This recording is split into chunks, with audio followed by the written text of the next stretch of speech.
My whole life, whenever I have had a big decision to make, I have really relied on God to lead me to the answer.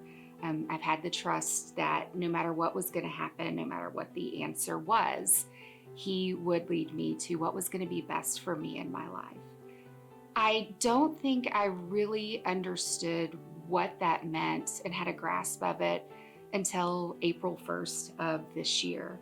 On that date, one of the individuals I work with in our group homes was diagnosed with COVID.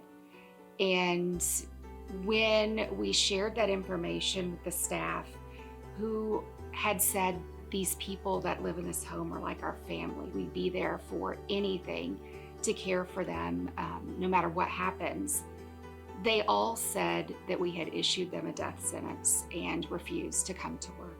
I spent a lot of time that night trying to figure out what I was going to do, because I knew with my husband's work and with the children that I wouldn't be able to come back home without a quarantine. And yet I knew I couldn't leave that person without somebody to care for him.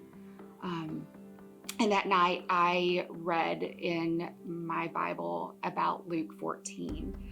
And while I've never been one who can remember all of the words, I remember the gist of the scripture. And it was that if I'm going to be a disciple of God, I have to be able to leave everything, including my family, and follow Him. So the next day I packed a bag and I went and left my family for 21 days.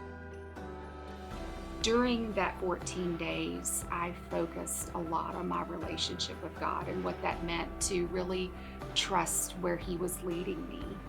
And in that time, I discovered that it wasn't about other people and what they did. It was about my relationship with God. And was I really trusting? Was I really allowing Him to lead me in the directions that I needed to go?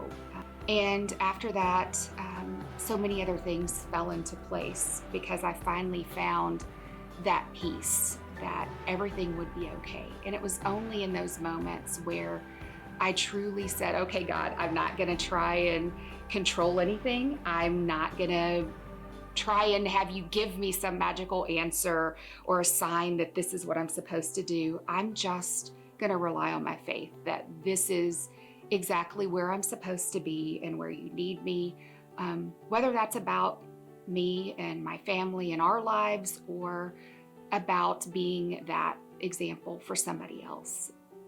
My name is Stephanie Brooks, and this is my story.